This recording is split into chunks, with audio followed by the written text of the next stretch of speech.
Novel پھلجھڑیاں از قلم منشا محسن علی۔ میں قرۃ العین ہوں اور اپنے والدین کی اکلوتی اولاد نہیں ہوں۔ اس بات کا افسوس مجھے تاعمر رہے گا، شاید تب بھی جب بڑھاپے میں میرے دانت جھڑ رہے ہوں گے۔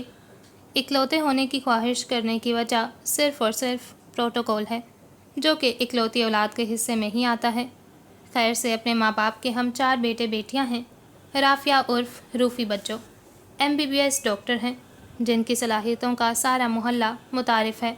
شفا تو جیسے ان کے ہاتھوں میں کوٹ کوٹ کر بھری گئی ہے۔ امی، ابو، دادی، گھر کے سارے ملازمین تک ان کے متاثرین میں شامل ہیں۔ رہی بات میری، تو میں اس گھر کی بگڑی ہوئی، نکمی اور باغی اولاد کے درجے پر فائز ہوں۔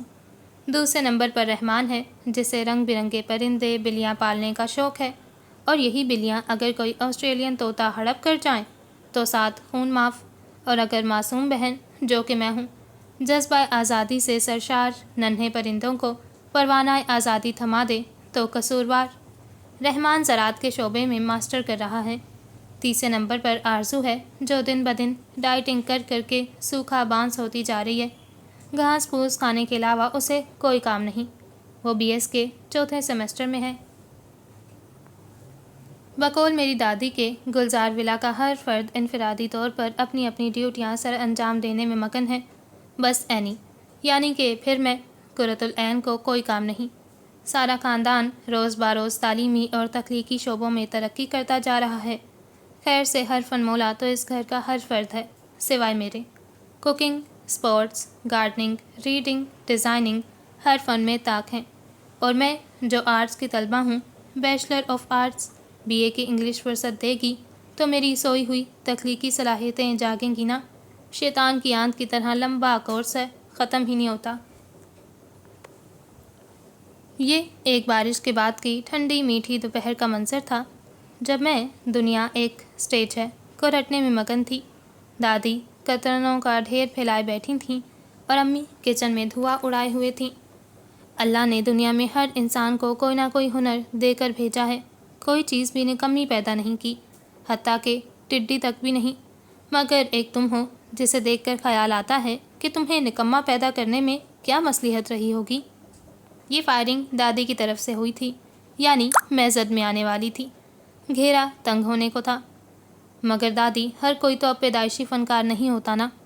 میری منمناہٹ امی کی آواز میں دب جاتی تھی۔ وہ کچن سے بیلن لے کر برآمد ہوئی تھیں۔ ہر کوئی پیدائشی نکما کام چور بھی نہیں ہوتا۔ میں نے نظموں کی کتاب پرے پھینکی۔ تو کیا کروں آخر میں؟ خودکشی کے 101 طریقوں پر غور کروں؟ میرے دماغ کا فیوز بھگ سے اڑا۔ ارے بھائی، میری بھی کوئی عزت ہے، سٹیٹس ہے، یہ کیا کہ ہر کوئی مجھے رگڑ کر رکھ دے۔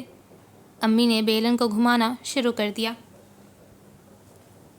کھانے پکانے تمہیں نہیں آتے، لیکن کھانا خوب آتا ہے۔ سلائی کڑھائی کی ابھی تمہاری عمر نہیں ہوئی۔ پودوں کی کان چھانٹ سے تمہیں الرجی ہے۔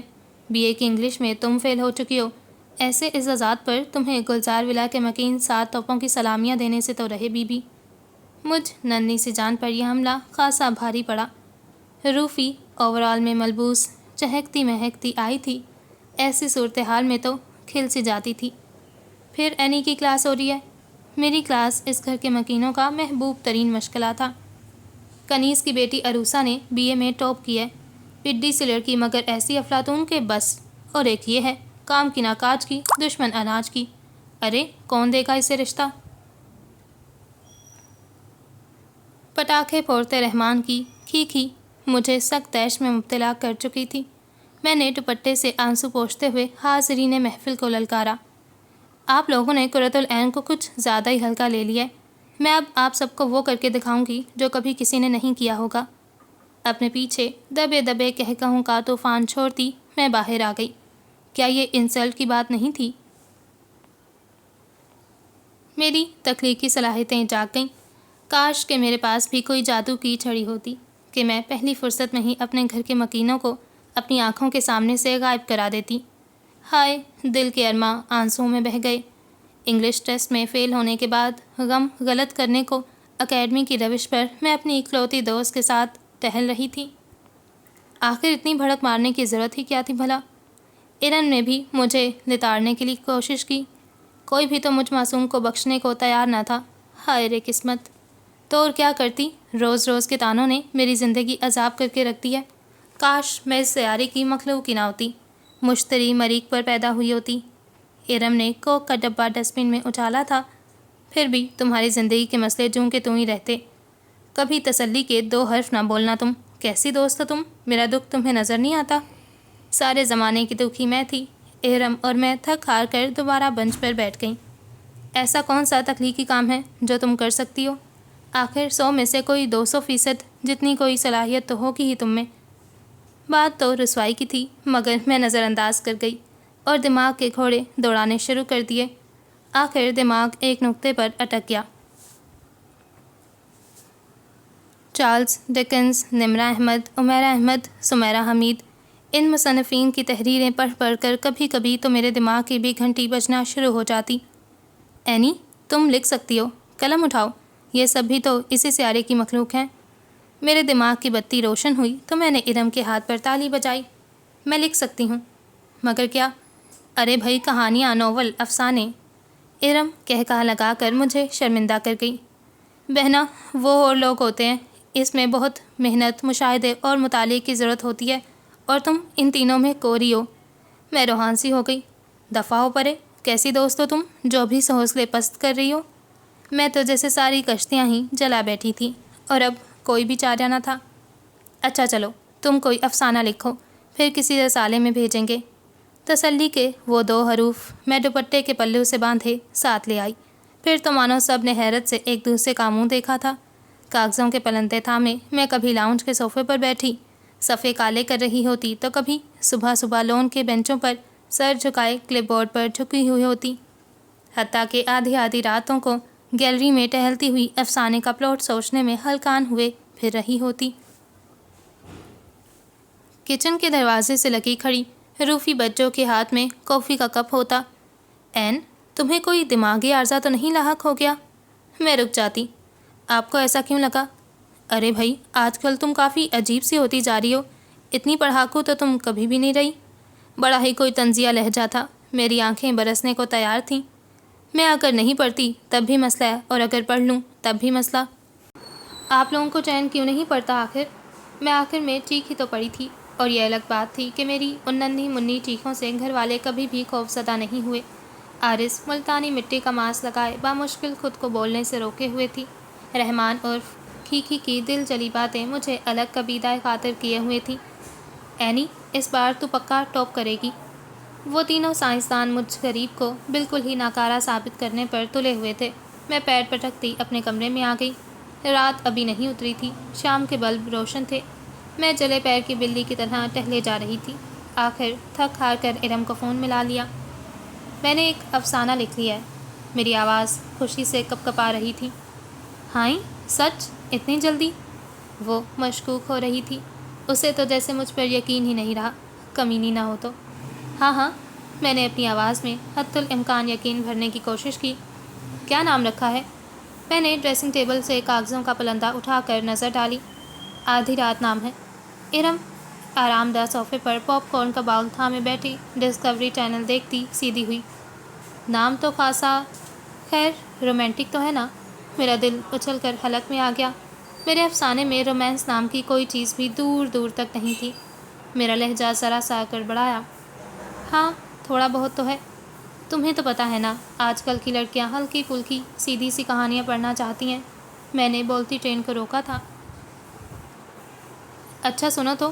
ہاں ہاں، سن رہی ہوں۔ میں نے ہاتھ میں پکڑے پلندے پر پیار بھری نظر ڈالی۔ دل میں گدگدی سی ہو رہی تھی کہ میں تو مستقبل کی قرۃ العین حیدر بننے جا رہی ہوں۔ اف، اسے کہاں بھیجنا ہے؟ چنبیلی ڈائجسٹ کو بھجوا دو۔ اور اگلے دن افسانے کو نہایت اہتمام سے پیک کر کے میں ڈاک خانے پوسٹ کرنے کے بعد دن گننے لگی۔ وقت میری اہمیت میرے گھر والوں پر ثابت کرنے جا رہا تھا۔ اینی تو نکمی اور ناکارہ ہے، اسے کچھ آتا جاتا نہیں، اب سب کو پتہ چلے گا۔ چنبیلی ڈائجسٹ کی مدیرہ الفت بات کر رہی ہوں، اور مس قرۃ العین آپ کو سختی سے وارن کر رہی ہوں کہ یہ دوشیزاؤں کا ماہنامہ ہے۔ آپ کو مذاق کرنے کی اجازت کس نے دی آخر؟ الامان، ایسا خوفناک افسانہ بھیجنے کی جرت کیسے ہوئی آپ کی؟ میری نائب مدیرہ آپ کا یہ شاہکار پڑھ کر بے ہوش ہو چکی ہیں۔ 2 بار ان پر پانی ڈال کر انہیں ہوش میں لانے کی کوشش کر چکی ہوں۔ یہ ایک رومانوی پرچہ ہے، خوفناک نہیں؟ اور پھر تو جیسے چراغوں میں روشنی نہ رہی۔ الفت صاحبہ میں ذرا بھی الفت نہ تھی۔ مجھ پر سکتے کا دورہ پڑا۔ شیخ چلی کے سارے خیال زمین بوس ہو چکے تھے، سارے انڈے ٹوٹ چکے تھے۔ پولٹری فارم کیسے بنتا آخر؟ دادی وظیفہ پڑھتے مجھے چپ پا کر چلانے لگیں، اے لڑکی، کاہے چھوئی موئی ہو کے پڑی ہے؟ طبیعت تو ٹھیک ہے نا؟ ٹھیک ہوں دادی، بی پی مسئلہ کر رہا ہے۔ اسکنجبین کے 3 نمکین گلاس پی کر میں ارم سے اپنے دکھڑے رو رہی تھی۔ تخلیقی صلاحیتیں بھگ سے اڑی۔ ارے میں تو پہلے ہی کہا تھا، رومانس کا تڑکا جب تک نہیں لگے گا کہانی قابل اشاعت نہیں ہوگی۔ میرا دل جل کر خاک ہو گیا۔ کہانی نہ ہوئی، ہانڈی ہو گئی۔ اچھا، اتنی سڑی سڑی باتیں تو مت کرو، اب یہ سوچو آگے کیا کرنا ہے۔ میں بیڈ پر اوندھے منہ پڑی، صدماتی کیفیت میں تھی۔ اب ان تلوں میں تیل نہیں رہا بہن۔ دل چاہ رہا تھا پھوٹ پھوٹ کر روئے، وہ والا گانا سنے، روتے ہیں چھم چھم نینا۔ ارے پریشان مت ہو، ایسی چھوٹی چھوٹی باتوں پر حوصلہ نہیں ہارا کرتے، آگے بڑھنا ہوگا۔ جیت تمہاری منتظر ہے۔ ہیری پوٹر کی مصنفہ جے کے رولنگ اور چارلس ڈکنز نے بھی تو ابتدا میں ایسی مشکلات دیکھی تھیں، اور آج دیکھو تو ساری دنیا ان کی دیوانی ہے۔ ہائے، ہیری پوٹر تو میری فیورٹ ہے۔ اب جا کے دل میں کہیں حوصلہ ہوا۔ تمہیں لگتا ہے کہ میں ان جیسی شہرت حاصل کر پاؤں گی؟ جانے کیوں، مجھے ہمیشہ سے ہی اپنی صلاحیتوں پر شک رہا تھا۔ اب بھی شک کا کیڑا میرے دماغ میں کل بلا رہا تھا۔ 100% میری جان، کامیابیاں تمہاری منتظر ہیں۔ ارم کے دیے گئے حوصلے نے میرے موڈ پر اچھا تاثر چھوڑا تھا۔ یہی وجہ تھی کہ میں اپنے دشمن اول سے اس دن ہنس ہنس کر باتیں کرتی بیچارے کو شک میں مبتلا کر گئی۔ دشمن اول کا نام شریف احسن ہے، مگر ذرا جو شراوت ہو اس میں، البتہ خباثت کوٹ کوٹ کر ضرور بھری تھی۔ میرا کزن ہے، شمالی علاقہ جات ٹرپ سے ابھی ابھی لوٹا تھا۔ یہ میری آنکھیں کیا دیکھ رہی ہو؟ پکوڑے ٹھونستا وہ بے یقینی کا شکار لگ رہا تھا۔ صرف آنکھیں مت کہو، اپنی آنکھوں کے ساتھ گناہ گار لفظ بھی لگایا کرو۔ بلیک شرٹ اور بلیو جینس میں خبیث آج بھی قیامت ڈھا رہا تھا، مگر میں نے تو جیسے ہمیشہ کی طرح اس سے نظریں ہی پھیر لیں۔ ساری زندگی جلتی کرتی رہنا مجھ سے، جل ککڑی۔ میں نے ٹی وی ریموٹ جھپٹا۔ تم سے جلتی ہے میری جوتی؟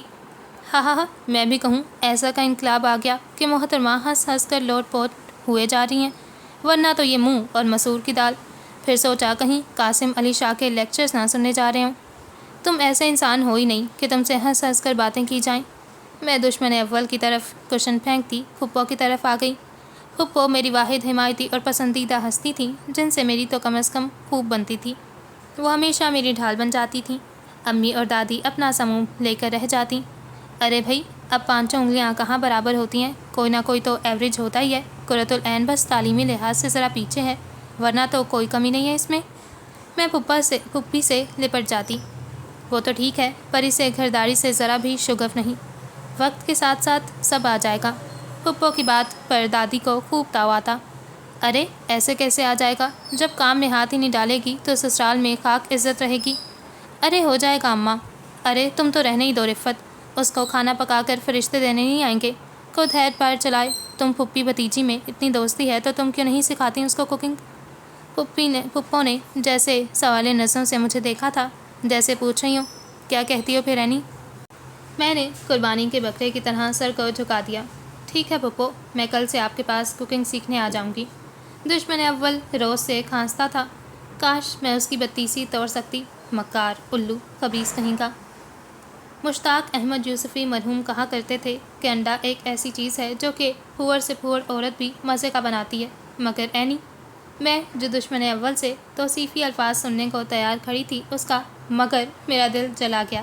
اسی لیے تو کہتی ہوں کہ اس کا نام شریف احسن کے بجائے خبیث احسن ہونا چاہیے تھا۔ وہ کانٹے سے آملیٹ کے کئی ٹکڑے کیے بغور معائنہ کر رہا تھا۔ مگر تم پھور سے بھی کہیں نیچے کی لائن میں ہو۔ دل تو چاہ رہا تھا فرائنگ پین اس کے سر پر مار کر 2 ٹکڑے کر دوں۔ پھپھو کا اسٹائلش انٹیریئر سے آراستہ گھر، سرسبز لون اور سفیدے کے درختوں کی قطاریں مجھے بہت پسند تھیں۔ میں یہاں آ کر ہمیشہ اپنے آپ کو تر و تازہ محسوس کرتی۔ یہ گھر میرے لیے زمین پر جنت سے کم نہ ہوتا۔ اگر دشمن اول اس گھر کا مکین نہ ہوتا، بچپن سے ہی ہم دونوں میں بلی چوہے والا بیر تھا، اور ہم ایک دوسرے کو کاٹ کھانے کو دوڑتے تھے۔ جانے اسے مجھے رلانے میں کیا مزہ آتا تھا۔ تم لڑکی ہوتے تو پھر میں تم سے پوچھتی۔ میں نے غصے سے آملیٹ والی پلیٹ اس کے سامنے سے اچک لی۔ اگر میں ہوتا بھی تو کم از کم تمہاری طرح پور ہرگز بھی نہ ہوتا۔ اسپورٹ شوز کے تسمے باندھتا مجھے وہ سخت زہر لگ رہا تھا۔ لیکن تم محلے کی وہ پھپھے کٹنی تو ضرور ہوتے جو ادھر ادھر کی باتیں چٹکارے لے کر سناتی ہیں، چگلیاں کرتی ہیں۔ وہ سیدھا میرے سامنے آ کھڑا ہوا، گیلے بالوں سے پانی ٹپک رہا تھا۔ تمہیں کیسے پتہ چلا کہ میں نانی کو تمہارے لذیذ آملیٹ کا قصہ سنانے کا ارادہ رکھتا ہوں؟ میری جان نکل گئی۔ اس سے ہر ایسی بات کی توقع رکھی جا سکتی تھی، کیونکہ ہمیشہ وہ میری ایسی توقعات پر پورا اترتا چلا آ رہا تھا۔ وہ سیٹی بجاتا باہر جا رہا تھا۔ اگر تم نے دادی سے ایک لفظ بھی کہا نا تو میں تمہاری جان لے لوں گی، اور اس بار اسے صرف دھمکی مت سمجھنا۔ میں پیچھے سے چلائی تھی، وہ بھی ڈھیٹ ابن ڈھیٹ تھا۔ ایک ستم اور میری جان باقی ہے۔ اب تو میرا دل چاہ رہا ہے کہ چاہے میں ایک اچھی رائٹر شیف نہ ہوئی مگر ایک اچھی شوٹر تو کم از کم ضرور ہی ہوتی۔ اپنے ناپسندیدہ لوگوں کو شوٹ کرتے وقت میرا نشانہ ذرا بھی نہ چوکتا۔ میں نے پلیٹ سے آملیٹ کا ٹکڑا اٹھا کر منہ میں ڈالا۔ چند ثانیے بعد مجھے خوشگوار حیرت ہوئی۔ میرا بنایا گیا آملیٹ اب اتنا برا بھی نہیں تھا جتنا وہ ثابت کرنے پر تلا ہوا تھا۔ کیا ہوا جو نمک مرچ ذرا سی تیز تھی؟ پھپھو کے پاس کوکنگ کلاسز کے ساتھ ساتھ میری لکھنے کی مصروفیات بھی زور و شور سے جاری تھیں۔ میں دادی اور امی کی خدمت میں ایک بار اپنے بنائے گئے سادہ بسکٹ، سادہ کیک اور آلو شملہ کا سالن پیش کر کے تھوڑی بہت پسندیدگی کا سند وصول کر چکی تھی۔ دادی کا شک پھر بھی رفع نہ ہوتا۔ اینی، یہ تم نے ہی بنایا نا؟ میں زور و شور سے سر کو ہلاتی۔ جی دادی۔ دادی ٹرے کو خاصی جانچ پڑتال سے دیکھتی تھی اور پھر نظر مجھ پر پڑتی۔ ایسا ذائقہ تو رفت کے ہاتھ کا ہے، اور میرا دل چاہتا تھا کہ زمین پھٹے اور میں اس میں دھنس جاؤں۔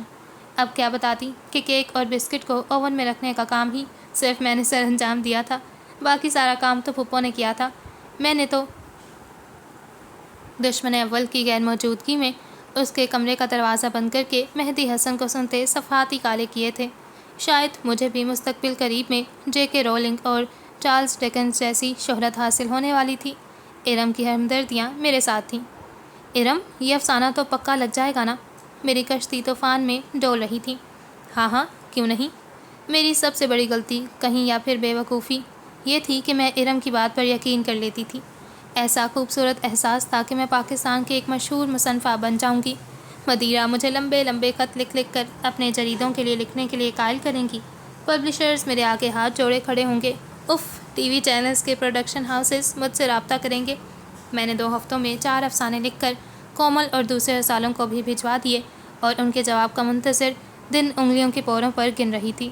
شریف احسن میرے انداز و اطوار کو خاصے مشکوک سے انداز میں دیکھ رہا تھا۔ میں اڑی اڑی جاواں ہوا دے نال، سر سر کے مرن گے سارے جل ککڑے۔ بزنس ٹور سے واپسی کے بعد پاپا آج مجھے لاؤنج میں اخبار پڑھتے نظر آ ہی گئے تھے، یا پھر یوں کہنا مناسب ہوگا کہ میں ان کے سامنے آ گئی تھی۔ اخبار کو طے کر کے رکھتے ہوئے وہ مجھے دیکھ کر مسکرائے تھے۔ ان کی مسکراہٹ بارش کی پہلی فوار کا سا تاثر چھوڑتی تھی، ہلکی نرم۔ این بیٹا، ادھر بیٹھو میرے پاس آ کر۔ میں ان کے پاس جا کر بیٹھ گئی۔ وہ میرے بالوں میں ہمیشہ کی طرح ہاتھ پھیرنے لگے۔ کیا کر رہی ہو آج کل؟ میں نے پیار سے ان کے دونوں ہاتھ تھام لیے۔ اکیڈمی جاتی ہوں، انگلش پڑھنے، اور پھپھو سے کوکنگ سیکھ رہی ہوں۔ رفت سے؟ اسے تو خود ابھی تک کچھ خاص نہیں بنانا آیا۔ وہ ہنسے تھے۔ مجھ سے اپنی استانی کی برائی برداشت نہیں ہوئی۔ اب ایسا بھی نہیں ہے پاپا، پھپھو جیسی کوکنگ تو ہماری فیملی میں کوئی بھی نہیں کر سکتا۔ میں نے رفت پھپھو کا دفاع کرنا ضروری سمجھا۔ جی بیٹا جی، میں تو تمہیں چھیڑنے کو کہہ رہا تھا۔ خیر، کیا کیا بنانا سیکھ لیا؟ پاپا نے دلچسپی سے مجھے دیکھا۔ رحمان عرف کھیکی باجرے کی تھیلی اٹھائے سامنے سے گزرا۔ صرف اور صرف چائے اور انڈا۔ میں نے دل میں پکا ارادہ کر لیا تھا اس کی آسٹریلین چڑیاں اڑانے کا۔ یہی تو وقت تھا اینٹ کا جواب پتھر سے دینے کا۔ رفی بچو ادھر سے چلی آئیں۔ چلیں پاپا، اپنا بی پی چیک کروائیں۔ وہ یوں ہی روزانہ گھر کے سارے افراد کا بلڈ پریشر چیک کرتی رہتی، سوائے میرے۔ میں نے اس بات پر تو خوب واویلا کیا تھا۔ کیا میں اس گھر کی فرد نہیں ہوں؟ اسکیل تھامے جرنل پر جھکی آرزو بامشکل اپنی ہنسی کو روکتی تھی۔ اینی، تمہارا بی پی تو ہمیشہ ہی شوٹ کر جاتا ہے، چاہے چیک کیا جائے نہ کیا جائے۔ میں نے چائے کا کپ میز پر پٹکا۔ آخر کب مجھے اس گھر کا فرد سمجھا جائے گا؟ میرے آنسو پلکوں کی دہلیز پھلانگنے کو ہمیشہ ہی تیار رہتے۔ تم میں ایسے گٹ سی نہیں ہے کہ تمہیں اس فیملی کا حصہ سمجھا جائے۔ رحمان کی شرارتیں کبھی بھی تو میرے لیے بے ضرر ثابت نہیں ہوتی تھیں، اور پھر میں نے پنجے کی کنڈی کھول دی اور قومی ترانہ پڑھ ڈالا۔ سارے آسٹریلین طوطے، انواع و اقسام کی چڑیاں آسمان کی وسعتوں میں پرواز کر گئیں۔ 4 دن رحمان عرف کھیکی کمرے میں حالت سوگ میں نظر بند رہا، جبکہ گھر کی معزز خواتین امی اور دادی نے میرا کھانا بند کر دیا۔ میری کوکنگ کلاسز کام آ گئیں، اپنا پکا ہی آرام سے کھانے لگی۔ دنیا کے تقریباً سارے گھروں میں ساس بہو کے جھگڑے ہوتے ہیں، مگر گلزار ولا میں تو کبھی برتن تک نہ کھڑکے۔ ساس بہو میں بلا کا ایکا تھا، دونوں کا جو کھاتے ہوئے اسٹار پلس کا مشہور ڈرامہ سوپ۔ ساس بھی کبھی بہو تھی، ذوق و شوق سے دیکھتی تھی، اور ہر روز شام کی چائے پر تبصرے کیے جاتے۔ اس بار تو تمہارا بی اے ہو جائے گا نا؟ پاپا کو ہمیشہ سے 2 ہی فکریں رہی تھیں، ایک میرے بی اے کی، دوسرا اپنے بزنس کی۔ جی پاپا، ہو جائے گا۔ میں نے شرمندگی سے سر جھکا لیا۔ چینی کا جار اٹھائے امی سامنے سے گزری تھیں۔ کوئی بات نہیں، ایک اور چانس رہتا ہے ابھی، اب نہ صحیح تو تب صحیح۔ امی اور دادی کے یہی طنز میرا خون جلاتے تھے، تبھی تو میری صحت گرنے لگی تھی اور میں اتنی کمزور ہو چکی تھی۔ دشمن اول کی بدتیسی بھی آج کل کچھ زیادہ ہی باہر رہنے لگی تھی۔ بات پہ بات ہنستا تھا، کمبخت لوفر کہیں کا۔ تم آج کل ڈائٹنگ تو نہیں کر رہی یعنی؟ میں نے ایک نظر اپنے سراپے پر ڈالی اور دوسری نظر اسے دیکھا۔ میں تو ڈائٹنگ کا نام تک نہیں لے سکتی تھی، یہ کام تو آرزو اور رفیع بجو ہی کر سکتی تھی۔ تمہارے منہ میں خاک، میں بھلا کیوں کرنے لگی ڈائٹنگ؟ اوہو، اس کا تو پھر صرف ایک ہی مطلب سمجھ میں آتا ہے۔ میں نے پھاڑ کھانے والے انداز میں اس چپٹی ناک والے بندر کو گھورا۔ کون سا مطلب؟ وہ فریج سے ٹھنڈے پانی کی بوتل نکالتے گٹا گٹ پیتے جا رہا تھا۔ یہی کہ بی اے کی انگلش نے تمہارے خون کی بوند بوند چوس ڈالی ہے۔ میں ڈائٹنگ کروں یا بی اے کی انگلش میرا خون پی جائے، اس بارے میں تمہیں فکر مند ہونے کی قطعاً ضرورت نہیں، سمجھے؟ تمہیں تو غصہ آ رہا ہے نہیں؟ سچی؟ کاش میں اس چپٹے ناک والے بندر کے منہ پر ایک گھونسا رسید کر سکتی، حسرت ان گنچوں پر جو بن کھلے مرجھا گئے۔ تم پر غصہ کرتی ہے میری جوتی؟ چولہا بند کرتی میں باہر کی طرف مڑی تھی۔ اچھا سنو تو، پیار آ رہا ہوگا پھر؟ لہجہ شرارتی تھا، مگر ہائے ہم کان سے بنی لڑکیاں، پیار کے پتھر کے آگے ہماری کیا اوقات۔ دل میں ایسے ایٹم بم پھوٹے کہ میں نے سر پٹ بھاگنے کی سوچی۔ دل تھا کہ دھک دھک۔ میں اینتھولوجی آف انگلش ورڈز تھامے ٹیرس پر ٹہل رہی تھی۔ ہوائیں اپنے پیروں سنگ بارش باندھ لائی تھی۔ بوگن ویلیا کے پھولوں پر گرتی بوندیں بھلی لگ رہی تھیں۔ میں نے جوتے اتار کر ٹیرس کے ننگے فرش پر ننگے پاؤں چل کر کافی لطف لینے کا سوچا تھا۔ ایسا موسم ہو اور قرۃ العین گلزار اپنی فیورٹ نظم نہ پڑھے، یہ تو ناممکن سی بات تھی آخر۔ کتاب کا صفحہ نمبر 16 میرے سامنے تھا، ڈی جے اینڈرائٹ کی دی ریبل۔ جانے کیوں مجھے ہمیشہ سے ہی ریبل میں اپنی جھلک نظر آتی تھی۔ کتنا منفرد اور سویٹ سا تھا نا وہ، ہر بار پڑھنے پر پہلی بار پڑھنے کے جیسا مزہ ملتا تھا۔ ہوا کا شور میری آواز کے شور میں مدغم ہو گیا۔ ریبل ہونے میں بڑا مزہ تھا، لوگوں کی پرواہ نہیں ہوتی، صرف دل کی سنی جاتی ہے اور بس۔ جب ہر کوئی اپنے بالوں کو مختصر کرتا ہے، ریبل اپنے بالوں کو بڑا کر لیتا ہے۔ جب ہر کوئی اپنے بالوں کو بڑا کر لیتا ہے، ریبل اپنے بالوں کو مختصر کر لیتا ہے۔ جب ہر کوئی سبق کے دوران بولتا ہے، ریبل ایک لفظ بھی نہیں کہتا۔ جب کوئی بھی سبق کے دوران نہیں بولتا، ریبل بولنا شروع کر دیتا ہے۔ جب ہر کوئی یونیفارم پہن کر آتا ہے، ریبل مضحکہ کے اس کپڑے پہن لیتا ہے۔ کتوں کو پسند کرنے والے گروپ میں ریبل بلیوں کی حمایت کرتا ہے، بلیوں کو پسند کرنے والے گروپ میں ریبل کتوں کی حمایت کرتا ہے۔ جب ہر کوئی سورج کی ستائش کرتا ہے، ریبل بارش برسنے کی دعا کرتا ہے۔ جب ہر کوئی میٹنگ میں شریک ہوتا ہے، ریبل گھر رک کر کتاب پڑھتا ہے۔ جب ہر کوئی جی ہاں پلیز کہتا ہے، ریبل جی نہیں شکریہ کہتا ہے۔ یہ بہت اچھی بات ہے کہ ہم میں ریبلز موجود ہیں، شاید آپ اسے کچھ زیادہ اچھے نہیں سمجھیں۔ میں نے ہنستے ہوئے سر اٹھا کر سر پر برستے آسمان کو دیکھا۔ مجھے آسمان بھی ایک ریبل لگا، وسیع و عریض اور پیارا سا ایک ریبل۔ بوگن ویلیا کا ایک پھول میں نے توڑ کر اپنے بالوں میں ٹانک لیا، اس بات سے بالکل بے خبر ہو کر کہ اپنے ٹیرس پر بیڈمنٹن کھیلتے دشمن اول نے مجھے اپنے دل میں ٹانک لیا تھا۔ دل اور محبت بھی ریبل ہیں، زمانے سے ہٹے ہوئے۔ وہ فون کال سننے سے پہلے آخر میں مر کیوں نہیں گئی تھی؟ زمین پیروں تلے سے نہایت سکون اور اطمینان سے کھسکی تھی۔ میرے دماغ میں کومل ڈائجسٹ کی مدیرہ عظمت جی کی باتیں گونج رہی تھیں۔ ذرا بھی عظیم نہیں لگی تھی مجھے تو دل آٹ آٹ آنسو رو رہا تھا۔ قرۃ العین گلزار: جی بات کر رہی ہوں۔ دل کی دھڑکنیں خطرناک حد تک تیز ہو گئیں۔ آپ کی پہلی شادی افسانہ بھیجا، پھر دوسری شادی بھیج دیا، براہ مہربانی اب تیسری شادی بھیجنے کا تردد مت کیجیے گا، آپ کا ہم پر احسان ہوگا۔ اور ایک بات یاد رکھیں، یہ ایک رومانوی ماہنامہ ہے، کوئی شادی دفتر نہیں جہاں آپ شادیوں پر شادیاں کروائی جا رہی ہیں۔ دل چاہا پھوٹ پھوٹ کر رو دوں اور گچی مروڑ کر رکھ دوں۔ جے کے رولنگ اور چارلس ڈیکنز تو اصل ادیب تھے اور میں تو زبردستی کی مصنفہ بننے جا رہی تھی۔ کم از کم ادیبوں والے غرض تو تاعمر مجھ میں پیدا نہیں ہونے تھے۔ ٹرن ٹرن ٹرن، فون کی گھنٹی سورہ اسرافیل کے مشابہ تھی۔ میں نے بے دلی سے اٹھایا۔ ہیلو، قرۃ العین اسپیکنگ۔ دوسری طرف سے خاصی دیر مشاورت کے بعد جواب آیا۔ سویرا ڈائجسٹ سے نغمانہ بات کر رہی ہوں۔ سوکھے دھانوں میں جیسے پانی پڑ گیا تھا، مرتا ہوا پودا امید کا تناور پودا ہو گیا۔ جی، آپ کا افسانہ پہلی طلاق موصول ہوا، آج دوسری طلاق ہماری میز پر ہے۔ آپ نے شاید ہمارے ادارے کو طلاق دفتر سمجھ لیا ہے، براہ مہربانی دوبارہ کوئی تحریر ارسال مت کیجیے گا۔ نغمانہ جینے میں ذرا بھی نغمگی نہ تھی، دھان سوا ہو گئے اور امید کا تناور پودا جل کر راکھ۔ میں سر پکڑ کر بیٹھ گئی۔ آج ثابت ہوا تھا کہ تخلیقی صلاحیتیں مجھ میں تو 100 میں سے 2% بھی نہیں تھیں۔ دل نادان کے سارے خوش فہم وہم ہی تو تھے، تو کچھ بھی نہیں تھا۔ ارم، تمہارے مشوروں نے مجھے تو کہیں کا نہیں چھوڑا، تم دشمنوں کے دوست۔ اکیڈمی کے لون کی پلاسٹک چیئرز پر میں نے نڈھال سی ہو کر ارم کے سامنے ہمیشہ کی طرح دکھڑے رو رہی تھی۔ ارے ایسی بات نہیں، اصل میں ہم سے غلطی ہوئی ہے۔ کیسی غلطی بھلا؟ شاید ہم غلط ٹیلنٹ پر طبع آزمائی کر رہے تھے، کیا پتہ تم میں لکھنے کے علاوہ کوئی اور ٹیلنٹ ہو۔ ارم کی چمکتی آنکھوں میں نئی امید کروٹ لے رہی تھی اور مجھے تو دور دور تک بس اندھیرا ہی نظر آ رہا تھا۔ کوئی اور ٹیلنٹ؟ میں سوچ میں پڑ گئی۔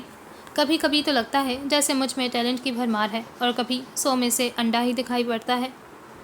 بچپن میں تو چوک اور کوئلے سے خوب لکیریں کھینچی تھیں، محلے کی ساری دیواروں پر نقش و نگار کے ایسے خوفناک نمونے بنائے تھے کہ انتظامیہ کو چونے کا سفید پونچھا مارنا پڑ گیا۔ جانے یہ آرٹ کی کوئی قسم تھی یا پھر کچھ اور؟ یہ سوال میں نے ارم کے سامنے رکھ دیا۔ وہ تو ایسی پرجوش نظر آئی کہ مجھے بھول ہی گیا کہ میں مسترد کر چکی تھی۔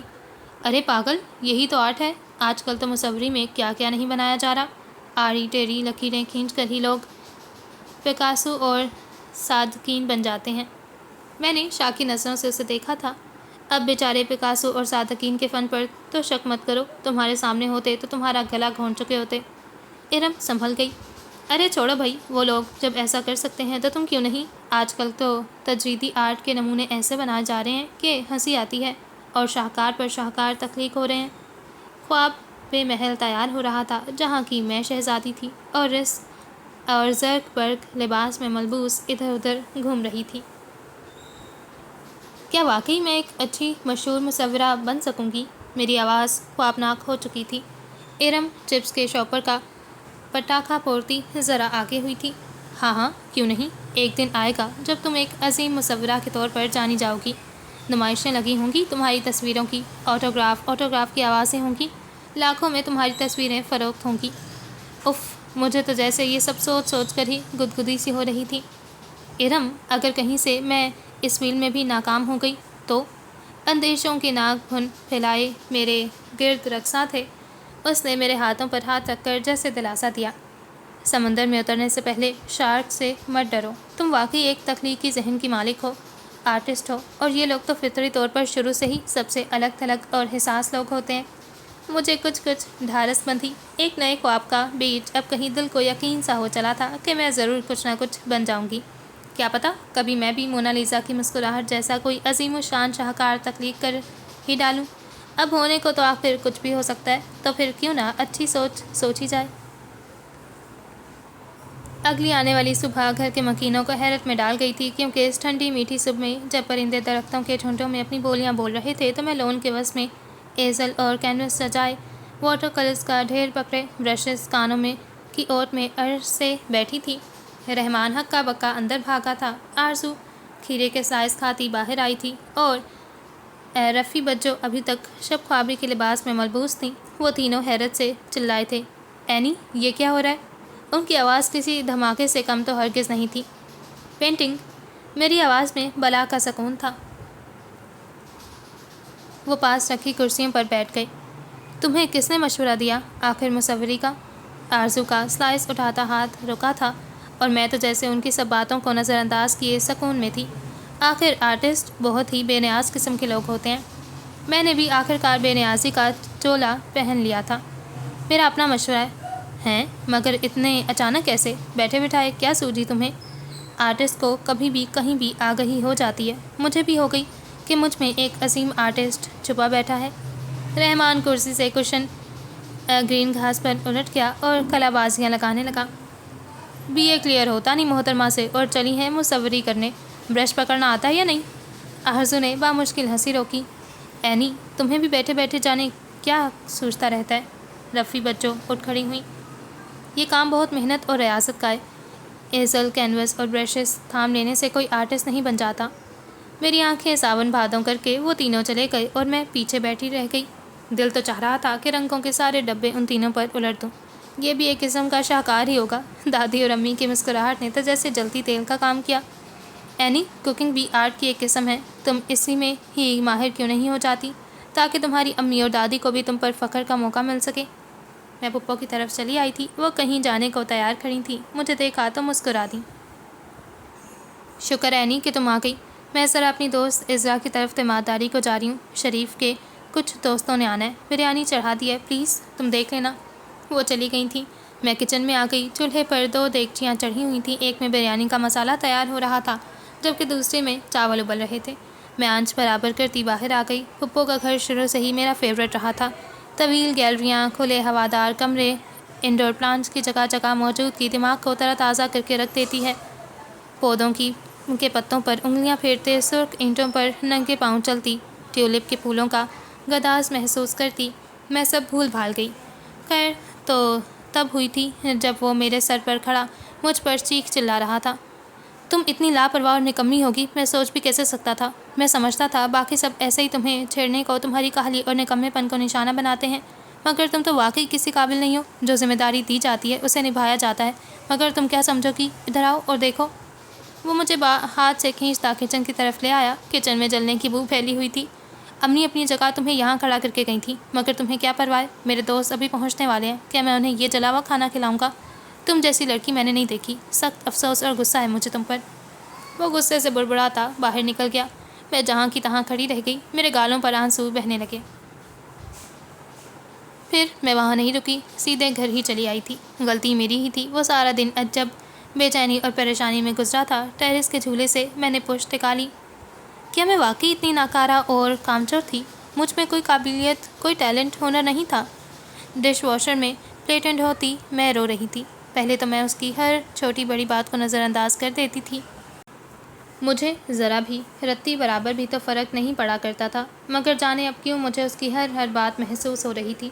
اس کا کہا گیا ایک ایک لفظ دل پر گہری چوٹ کی طرح پڑتا ہوا محسوس ہوا تھا۔ شام کی چائے کے وقت لون میں چلتے ہوئے میں فون کان سے لگائے ارم سے محو گفتگو تھی۔ ارم، اس نے مجھے نکمی، کامچور اور کاہل کہا۔ وہ سخت غصے میں تھا۔ تو تم پہلے کی طرح اس کی باتوں کو ایک کان سے سن کر دوسرے سے نکال دو نا۔ پہلے بھی تو تم دونوں کی اتنی لڑائیاں ہو چکی ہیں اور دونوں ایک دوسرے کو خوب برا بھلا کہہ چکے ہو، تو پھر اب تمہیں فرق کیوں پڑ رہا ہے؟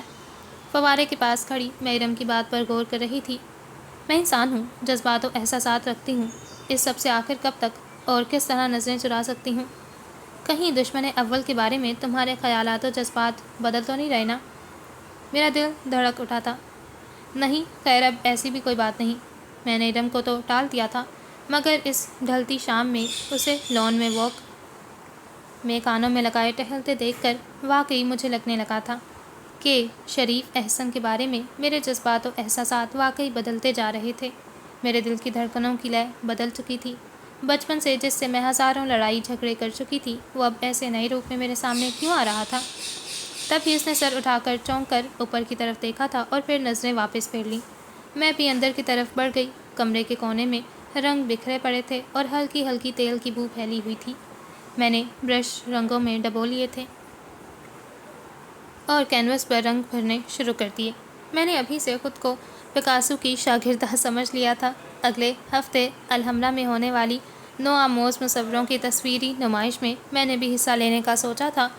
وظیفے اور مناجتیں میں نے شروع کر دی تھیں، لیکن آنے والی گھڑی کسی تلوار کی طرح میرے سر پر لٹکتی میرے حواس مغفل کیے دے رہی تھی۔ جانے کیا ہونے کو تھا۔ الحمرا آرٹ گیلری میں ہمارے دوپٹے فرش کو اور لوگوں کا غصہ آسمانوں کو چھو رہا تھا۔ نو آموز مصوروں کی تصویروں نے لوگوں کو چراغ پا کر کے رکھ دیا تھا۔ میری تصویر کا کیپشن ونڈرلینڈ تھا، جس میں 3 بونے ادھر ادھر کودتے پھاندتے پھر رہے تھے۔ جانے وہ بونے بھی تھے یا کچھ اور تھے، اس بات کا جواب تو میرے پاس بھی نہیں تھا۔ میری تصویر پر لوگوں کے تبصرے مجھے زمین بوس کرنے کو کافی تھے، مگر ارم کی ہمت تھی جس نے مجھے تھام رکھا تھا۔ ارے یہ تصویر ہے یا بھیانک یاد؟ ایسی تصویر تو بچوں کو ڈرا کر سلانے کے کام ہی آ سکتی ہے۔ یہ کہاں کا ونڈرلینڈ ہے، خدا کی پناہ! اس تصویر کو گیلری میں جگہ کیسے مل گئی؟ یوں لگتا ہے 3 ڈھانچے زمین سیارے پر سیر کو نکلے ہوں۔ ایگزیبیشن کے نام پر ایسے خوفناک مذاق کب ہوتے رہیں گے؟ میں اب واقعی گرنے کو تھی۔ پکاسو کی جانشین تو میں مر کر بھی نہیں بننے والی تھی۔ الحمرا کی طویل کھلی راہداریوں میں میرا دم گھٹ رہا تھا۔ ارم، مجھے باہر لے چلو، ورنہ میرا تو یہاں سانس ہی رک جائے گا۔ ارم مجھے اور خود کو گھسیٹتی باہر گروسری پلاٹ کی طرف لے آئی تھی۔ 5 منٹ بعد ہم فروٹ چاٹ اور کوک سے لطف اندوز ہو رہی تھیں۔ صدمے اور بھوک دونوں نے مل کر نڈھال کر دیا تھا۔ 2 ہفتوں کی محنت نے یہ صلا دیا تھا۔ قرۃ العین گلزار کو پھر سے مات ہو گئی تھی۔ اب تو دشمن اول کی کہی ہر بات ہی سچ نظر آنے والی تھی۔ حالات و واقعات تو واقعی مجھے نکما اور کام چور ثابت کرنے پر تلے ہوئے تھے۔ ارم نے کوک کا لمبا سا سپ لیا۔ ارے چھوڑو بھی یہ اداسیاں، ہنس لو ذرا سا۔ کیا ہوا جو تصویر کو پذیرائی نہیں ملی؟ میری 2 ہفتوں کی محنت تو جیسے کسی کھاتے میں نہیں۔ مجھے نئے سرے سے قلق ہوا تھا۔ لوگوں کی عمر بھر کی ریاضت مٹی میں مل جاتی ہے اور تم ہو کے 2 ہفتوں کو رو رہی ہو۔ یہ اتنی چھوٹی سی بات نہیں ہے جتنی تم سمجھ رہی ہو ارم۔ خیر بات تو اتنی بڑی بھی نہیں جتنی تم سمجھ کر ہلکان ہو رہی ہو۔ بس رہنے دو۔ میں نے فروٹ چاٹ میں سے سیب کا ٹکڑا ڈھونڈ کر منہ میں ڈالا۔ تمہاری پینٹنگ اتنی بری بھی نہیں تھی، بس ذرا سی خوفناک تھی۔ لوگ تو ایسے ہی ڈرپوک ہوتے ہیں۔ ارم کو بھی جیسے تسلی دینے کے نت نئے طریقے آتے تھے، یا پھر وہ انہی پر ریسرچ کرتی رہتی تھی۔ قاسم علی شاہ کی جانشین لگتی تھی۔ ذرا سی خوفناک؟ رہنے دو بھائی، بچے ذرا سی خوفناک سے کہاں ڈرتے ہیں۔ میری پینٹنگ دیکھتے ہی منہ پھاڑ پھاڑ کر رونے لگے اور ماؤں کے سینے میں چھپ گئے۔ ایک بڑے میاں تو لا حول ولا قوت کہتے آگے بڑھ گئے۔ کچھ بیچارے تو بس اسی غور و عرض میں لگے رہے کہ وہ 3 بونے تھے، ایلین یا پھر کوئی اور خلائی مخلوق۔ میں نے جل کر کہا تھا۔ آرٹ گیلری کا نگران زیر لب مسکراتا پاس چلا آیا۔ مس قرۃ العین گلزار، کیا آپ اپنی پینٹنگ واپس اپنے ساتھ لے جانا چاہیں گی؟ میرا تو اس کی مسکراہٹ دیکھ کر خون کھول اٹھا تھا۔ اسے جواب بھی ارم نے دیا۔ نہیں، آپ کسی این جی او کو ڈونیٹ کر دیں۔ کسی این جی او کو تو وہ پینٹنگ کیا ڈونیٹ کی جانی تھی۔ البتہ اگلے دن شہر بھر کے کھمبوں پر ضرور ٹنکی آنے لگی۔ این جی اوز نے ایسی شاہکار تصویر لینے سے انکار کیا تھا۔ اگلے 2 ہفتوں تک میری ونڈرلینڈ اکیڈمی جاتے ہوئے مجھے ایک کھمبے پر ٹنکی نظر آتی رہی اور میں منہ کو چھپائے وہاں سے گزرتی رہی۔ رنگ سوکھ گئے، برش اکھڑتے گئے۔ ایزل پر رحمان عرف کھیکی نے اپنا پہاڑی طوطوں کا چھوٹا سا پنجہ ٹانگ دیا تھا۔ اخبار جہاں میں مستنصر حسین تارڑ کا کالم ڈھونڈ کر پڑھتے ہوئے ابا نے مجھے مخاطب کیا۔ میں جو جانے کب سے چائے کا کپ تھامے بیٹھی ہوئی تھی چونک گئی۔ چائے تو کب کی ٹھنڈی ہو چکی تھی اور ٹھنڈی چائے تو کبھی مجھے پسند نہیں رہی تھی۔ تم نے پینٹنگ کرنا چھوڑ دیا ہے کیا؟ جی پاپا۔ مگر کیوں؟ یہ تو ایک اچھی ایکٹیویٹی تھی۔ فطرت کو پینٹ کرنا بڑی خوشی دیتا ہے، تتلیاں، پھول، پرندے۔ میں نے ٹھنڈی چائے کو گلاس ٹیبل پہ رکھا۔ بس پاپا، ایگزام ہونے والے ہیں تو ان کی مصروفیت کی وجہ سے۔ اچھی بات ہے، دل لگا کر تیاری کرو۔ دوپہر کے وقت کبھی کبھی ہی مونسون ہوائیں چلیا کرتی تھیں۔ میرا دل بھی پھپھو کے گھر آنے کو ہمکنے لگا تھا۔ پھپھو لون میں ہی مالی سے گفتگو میں مصروف تھیں۔ میں ان کی طرف ہی چلی آئی۔ ارے انی، آؤ آؤ۔ میں آگے بڑھ کر ان کے گلے سے آن لگی تھی۔ ارے کہاں مصروف تھیں؟ اتنے دنوں سے چکر ہی نہیں لگایا تم نے۔ ہم اندر لاؤنج کی طرف بڑھ آئے تھے۔ لاؤنج میں قدرے اندھیرا تھا، تب بھی میں اسے وہاں بیٹھے نہیں دیکھ پائی۔ بس پھپھو، کچھ مصروفیت تھی اسی وجہ سے۔ ہاں، میں 2-3 بار گئی تھی تو تم شاید تب اکیڈمی میں تھی۔ جی ہاں، بس پیپرز ہونے والے ہیں تو۔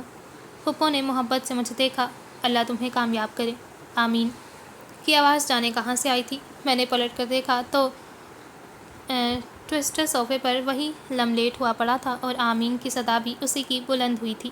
پھپھو کچن کی طرف چلی گئی۔ وہ اٹھ کر بیٹھ گیا تھا۔ کیسی ہو؟ تمہیں کیا، جیسی بھی ہوں، میں نے تڑک کر جواب دیا۔ کچھ ہفتے پہلے کی بے عزتی ابھی تک میرے ذہن میں تازہ تھی۔ انگلش کا کورس مکمل کر لیا؟ میں اٹھ کھڑی ہوئی۔ تمہیں اس بارے میں فکر مند ہونے کی ضرورت نہیں، سمجھے؟ اتنی روڈ کیوں ہو رہی ہو؟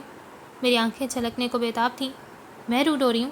اس دن تم نے جو مجھے اتنی باتیں سنا دی تھیں تو وہ سب کیا تھا؟ تب تمہیں اپنی روڈنیس نظر نہیں آئی؟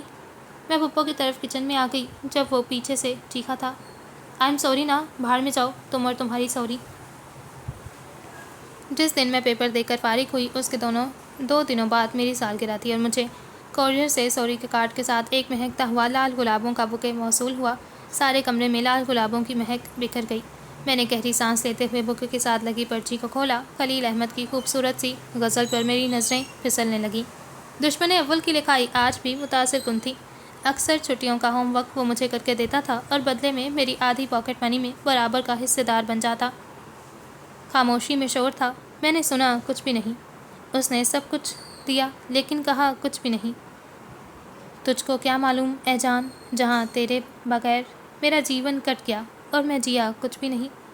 حکم یہ ہم کو ملا، اس کے سوا کچھ مانگے، اٹھ گئے دستے دعا، لب پہ دعا کچھ بھی نہیں۔ تیری خاطر عمر بھر کا رت، جگہ ہم کو قبول، چاہتوں میں ایک شب کا جاگنا کچھ بھی نہیں۔ پیار سے دیکھا مجھے اب بھی ملے اس سے خلیل، دل دھڑک اٹھا میرا لیکن ہوا کچھ بھی نہیں۔ میں نے ٹیرس والی کھڑکی سے نیچے پھپھو کے صحن کی طرف جھانکا۔ وہ آج بھی کانوں میں واک مین ٹھوسے ٹہل رہا تھا اور اس کی نظریں اوپر کی طرف اٹھی ہوئی تھیں۔ میرے دل میں شور سا اٹھا۔ ہماری آنکھیں چار ہوئیں اور میں نے جھٹ سے کھڑکی بند کر دی۔ لال گلاب بیڈ پر پڑے مسکرا رہے تھے۔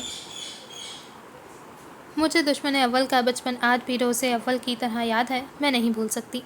بچپن میں وہ ایک خونخوار اور لڑاکا بچہ تھا جسے ہمیشہ سے ہی مجھے رلانے میں بڑا مزہ آتا تھا۔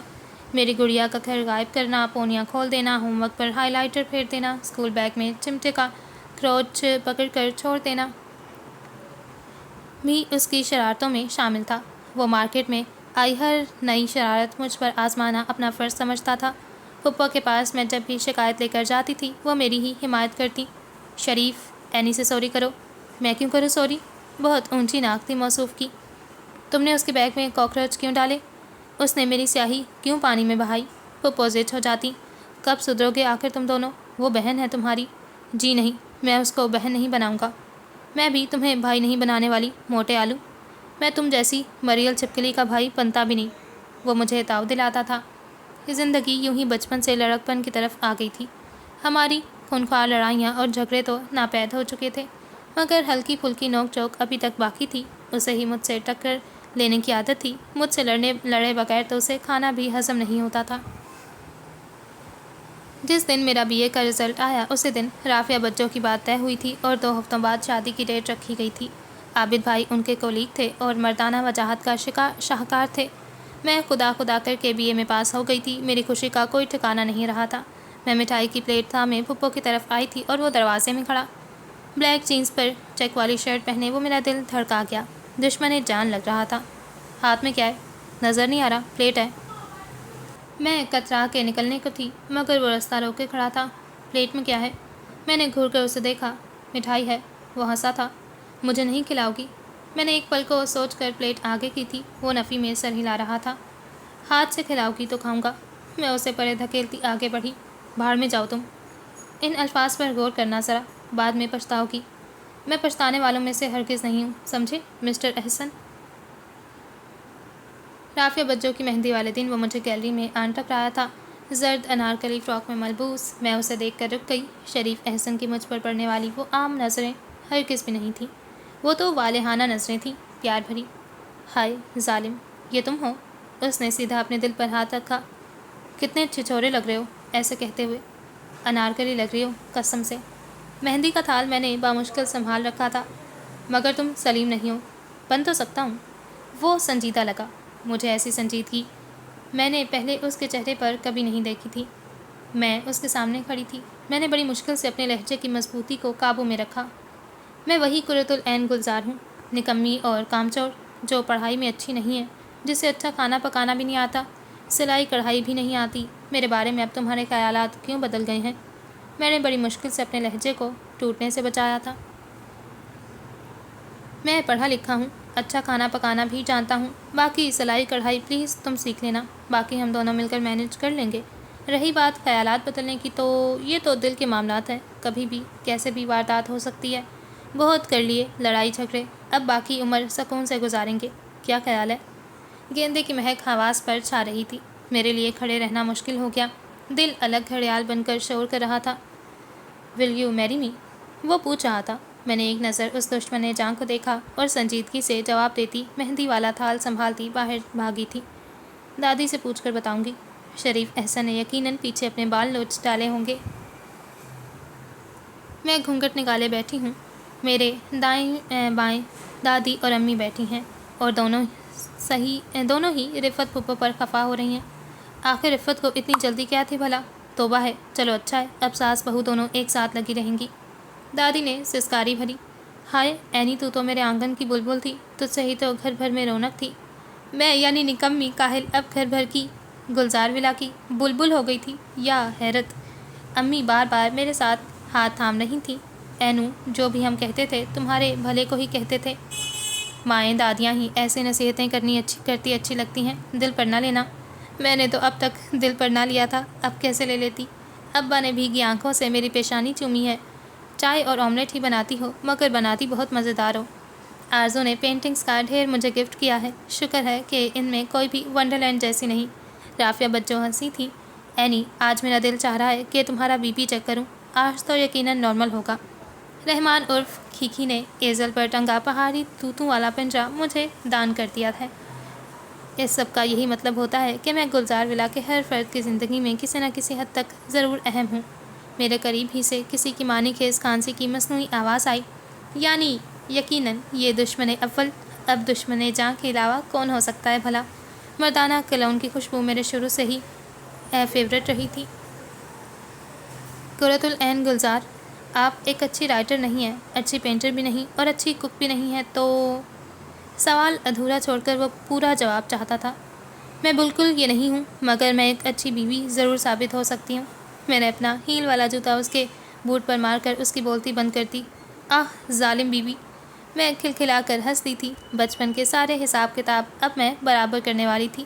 زندگی کڑوی، میٹھی، کھٹی، نمکین سب ہی کچھ ہوتی ہے، اور اگر یہ سب نہ ہو تو وہ زندگی بھی تو نہیں ہوتی نا۔ سوال میرا ہے اور جواب آپ سب کا، کیا کہتے ہیں آپ؟ اوکے جی، چھوٹا سا فنی سا مزے کا تھا۔ آپ لوگ اپنی ریویو ضرور شیئر کیجیے گا۔ Do subscribe, like and drop a cute comment below. Thank you so much for watching. رب راکھا۔